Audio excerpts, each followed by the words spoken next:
reading from the first letter of St. Paul. Lectura de la primera carta del apóstol San Pablo a los Corintios. Consider your own calling. Fijaos en vuestra asamblea, hermanos. Not many of you No hay en ella muchos sabios en lo humano, ni muchos poderosos, ni muchos aristócratas. Todo lo contrario. rather God chose Lo necio del mundo lo ha escogido Dios para humillar a los sabios, y lo débil del mundo lo ha escogido Dios para humillar el poder. Aún más, ha escogido la gente baja del mundo, to reduce to lo despreciable, lo que no cuenta, para anular a lo que cuenta, human being might boast de modo que nadie pueda gloriarse en presencia del Señor. him Por Él vosotros sois en Cristo Jesús. who became En este Cristo que es Dios, ha hecho para nosotros sabiduría, justicia, santificación y redención. Y así, como dice la Escritura, el que se gloríe en el Señor. verbum Domini.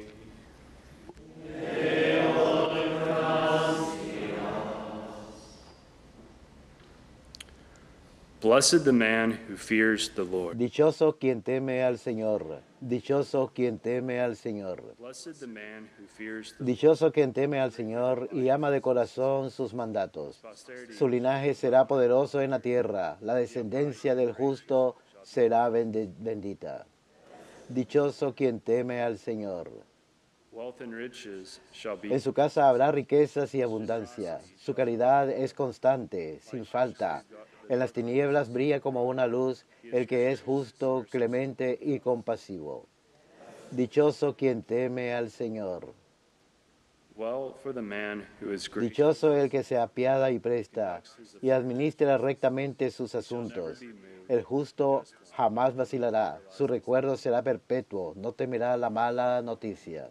Dichoso quien teme al Señor. Evil report he shall not Su corazón está firme en el Señor. Su corazón está seguro, sin temor, hasta que vea derrotado a sus enemigos. upon his foes. Dichoso quien teme al Señor.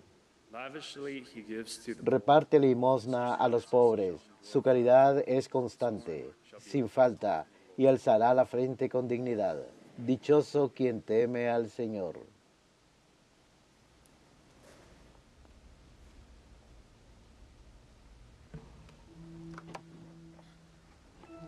Alleluia, alleluia, alleluia. Alleluia,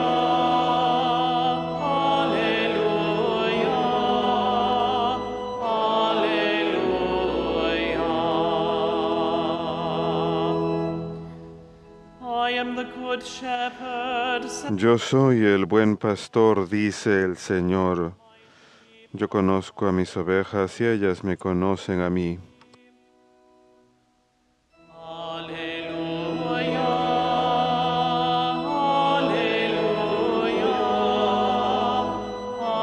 alleluia.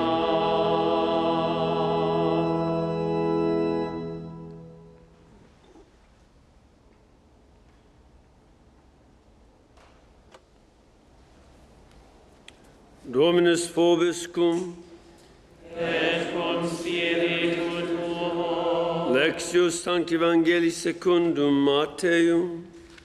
gloria tibi, Domine. Jesus went around En aquel tiempo Jesús recorría todas las ciudades y aldeas, enseñando en sus sinagogas, anunciando el evangelio del reino y curando todas las enfermedades y todas las dolencias. Al ver a la gente, se compadecía de ellas porque estaban extenuadas y abandonadas, como ovejas que no tienen pastor. Entonces dijo a sus discípulos: la mies es abundante, pero los trabajadores son pocos. the master of the harvest. Rogad pues al Señor de la mies que mande trabajadores a su mies. Verbum Y- Domini.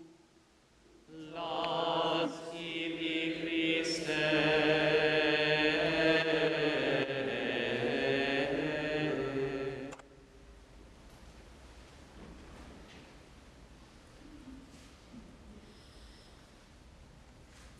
It's extra important for us to remember Es extra importante para nosotros recordar a San Vicente de Paúl este año, un punto clave en su misión. Empezó hace 400 años, 1617, pero hemos de entender ese punto clave. Para esto es importante mirar hacia sus orígenes y lo que llevó a este punto clave. was born to a very Él nació dentro de una familia muy sencilla y pobre. Eran granjeros, criaban animales y ese era su trabajo de niño. oftentimes when people A menudo cuando la gente tiene their name, it means that they're la letra D, E antes de su nombre, significa que son nobles, D. Pero su familia tomó su apellido de un riachuelo que se llamaba De Paul, así que por eso tienen ese apellido, por el riachuelo, no por un castillo. Otras personas muestran la palabra de en el apellido para mostrar que provenían de un castillo o un lugar importante, pero no ellos.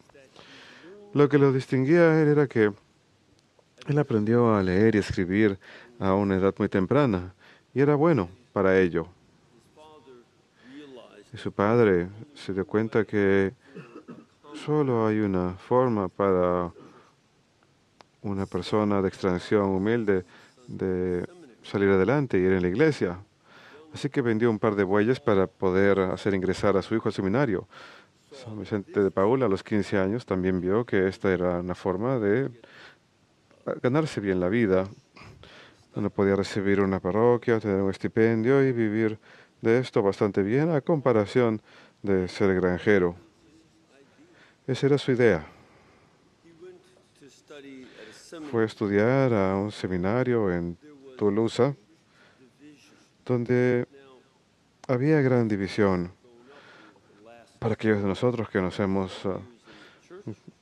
que hemos vivido en la iglesia durante los últimos 50 y pico años, entendemos que hay mucha tensión entre diferentes facciones en la iglesia.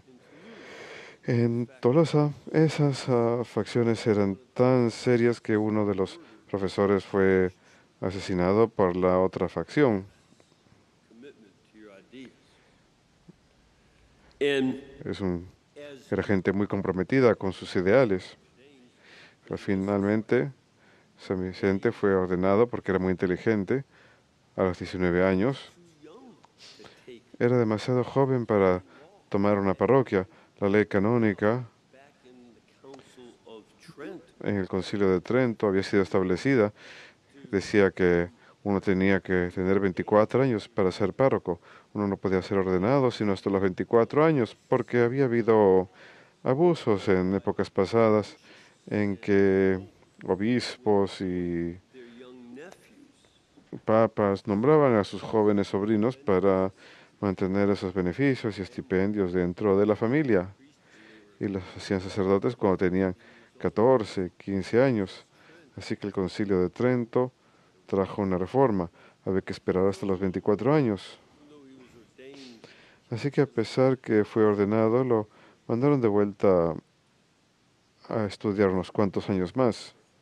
El punto clave para él fue cuando estaba aceptando una herencia de uno de sus benefactores. Era tan bueno como tutor de los niños de las familias ricas que le dieron una tierra como herencia. Y cuando iba de camino de haber aceptado esa herencia, fue capturado por piratas. Los piratas bárbaros Turkish Ottoman Empire eran contratados por el imperio turco otomano para atacar a los europeos, aunque les gustaba hacerlo de todas formas. Así que fue vendido como esclavo a un pescador. No sirvió de mucho porque él solía marearse. Uno no puede ganarse la vida como pescador si uno está they sold him mareándose todo el tiempo y vomitando todo el tiempo. Así que se lo vendieron a un hombre que elaboraba medicamentos. Utilizando la alquimia, utilizaba hierbas y diferentes materiales y les extraía los minerales. Esto fue parte del comienzo de cómo aprender a hacer mejores y mejores medicinas. Aquel hombre murió y fue vendido a un hombre que había sido sacerdote franciscano, también capturado por los piratas, vendido como esclavo, y para ganar su libertad dejó la fe y se hizo musulmán. La esposa de ese hombre tenía 3 esposas. Como musulmán podía tener 4, pero él nada más optó por tener 3. Una de sus esposas, la segunda, se interesó mucho en saber por qué Vicente no se convirtió al Islam para ganar su libertad. ¿Por qué continuó profesando el cristianismo? Así que le preguntó acerca de su fe y se convenció de que el cristianismo era verdadero. Y se ha sabido en otras épocas de la historia que a veces las esposas son un poquito críticas de sus esposos, y ella fue donde su esposo y le dijo: ¿por qué te hiciste musulmán? El cristianismo es la verdad, tienes que liberar a ese hombre. Así que lo hizo y los dos escaparon. De hecho, regresaron a Francia, de donde eran. La razón por la que lo menciono es que muy a menudo en la vida las cosas van mal para muchas personas. A veces por su propia culpa, a veces sin ser culpa de ellos. Pero la vida va mal. Y cuando las cosas van mal, tenemos un número de opciones. Podemos amargarnos y volvernos cínicos. Y eso es lo que hace mucha gente. O podemos quejarnos. Es otra expresión de amargura. Podemos quejarnos mucho. Decimos: oh, esto no es justo, no me debería haber pasado y no me gusta. No, no, no. O podemos permitir que la experiencia nos transforme y nos dé mayor empatía hacia otras personas que sufren. Eso es lo que hizo santo al padre Vicente de Paúl. Él aprendió de esa experiencia otro nivel de empatía hacia las personas que sufren. Con el paso del tiempo, él fue a Roma para estudios adicionales, luego volvió a Francia, donde fue capellán para una familia muy rica. Pero en ese trabajo con las familias ricas como capellán, lo cual significaba que también era capellán para los granjeros que trabajaban en sus granjas, se volvió empatético hacia esos granjeros, en especial un hombre muy pobre, expresaba la amargura y tristeza de su hija cuando estaba moribundo y estaba dándole a ese hombre los últimos sacramentos.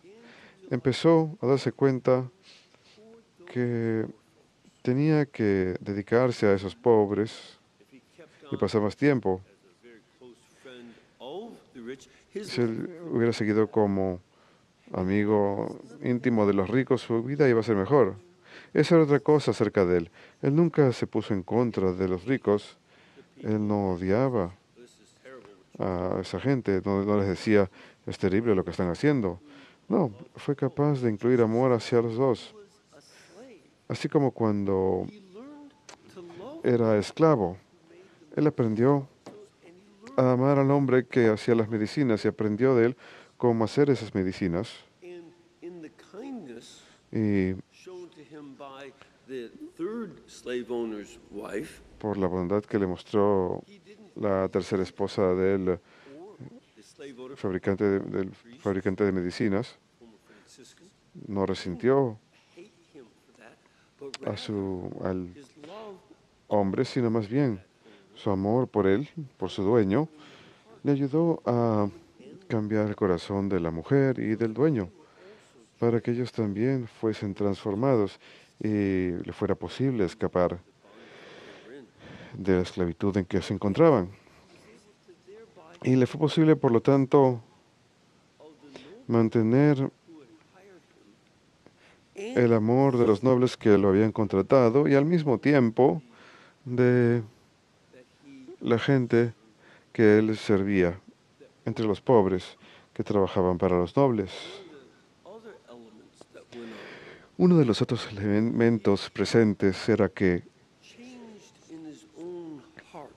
su corazón cambió con respecto a ver el sacerdocio como una forma, como un camino hacia una buena vida. Y se empezó a preocupar de que había muchos otros hombres que habían ingresado al sacerdocio para buscar una forma de vida buena y relativamente cómoda, que era mucho más fácil que ser granjeros. Él vio que le hacía falta reclutarlos, pero era difícil lograr que ellos quisieran abandonar esa forma de vida fácil para servir a los pobres en lugar de aquellos que tienen más dinero. Así que él fundó seminarios.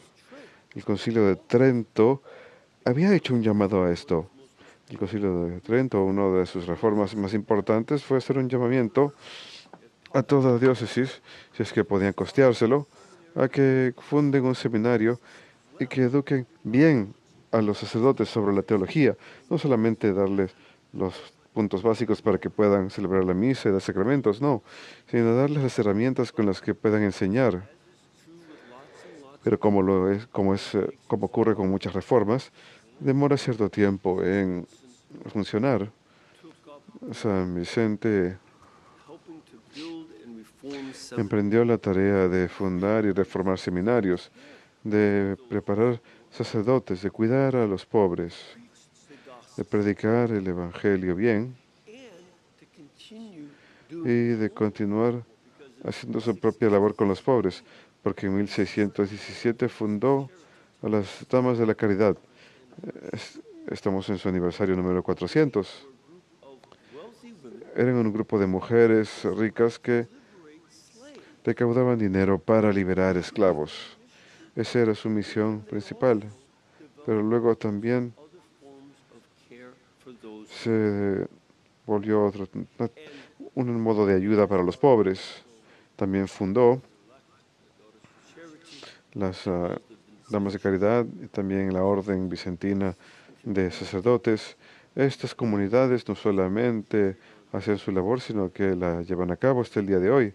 Así que tenemos el Hospital San Vicente de Paúl, por ejemplo, aquí mismo, en Birmingham, Alabama, y en otros lugares también.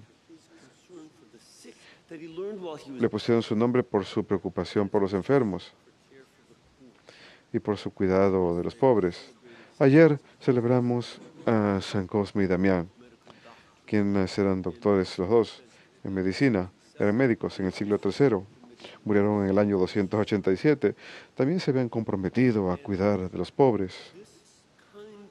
Y este tipo de transformación que Cristo lleva a cabo en las personas que permiten que Él obre en sus vidas, mientras que se encuentran en medio de las dificultades, persecuciones, en este caso la esclavitud. Estos son los tipos de cosas que cada uno de nosotros podemos ver como desafío.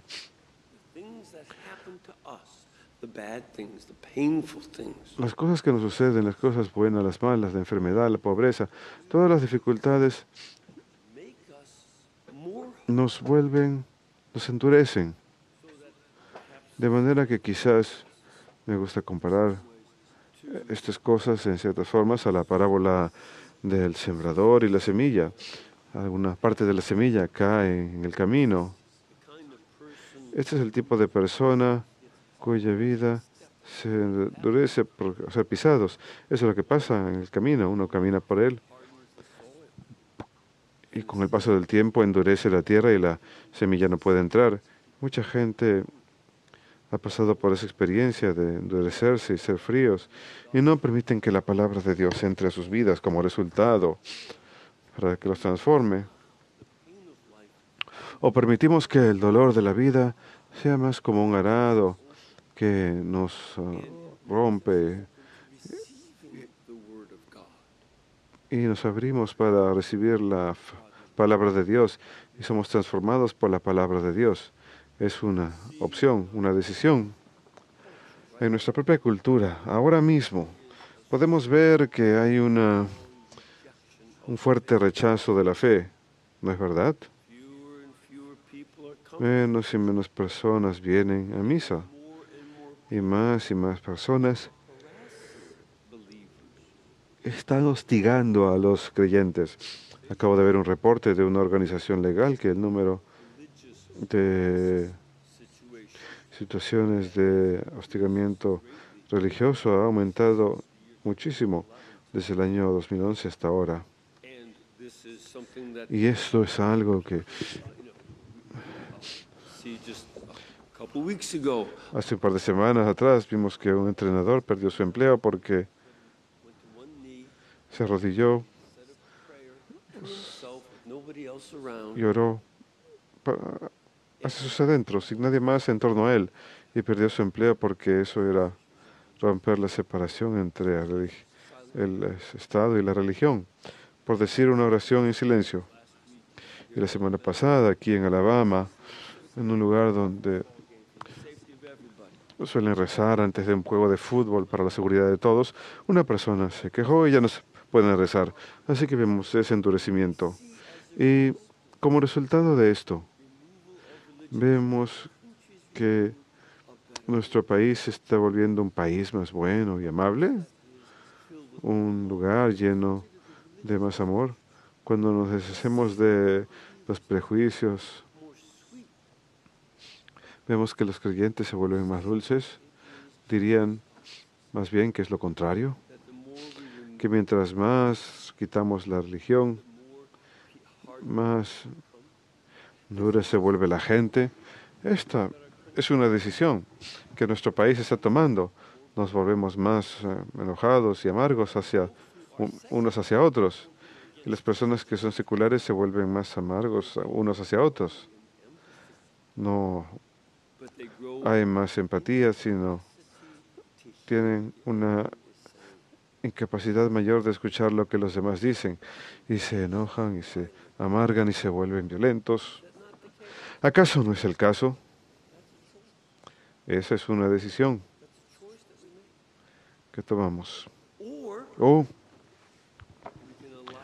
podemos permitir las dificultades de la vida que abran nuestros corazones como un arado y que nos vuelvan más dispuestos a recibir la palabra de Dios, como pasó con San Vicente de Paúl, y más transformados y más capaces de la empatía por aquellos que tienen necesidad y sufrimiento.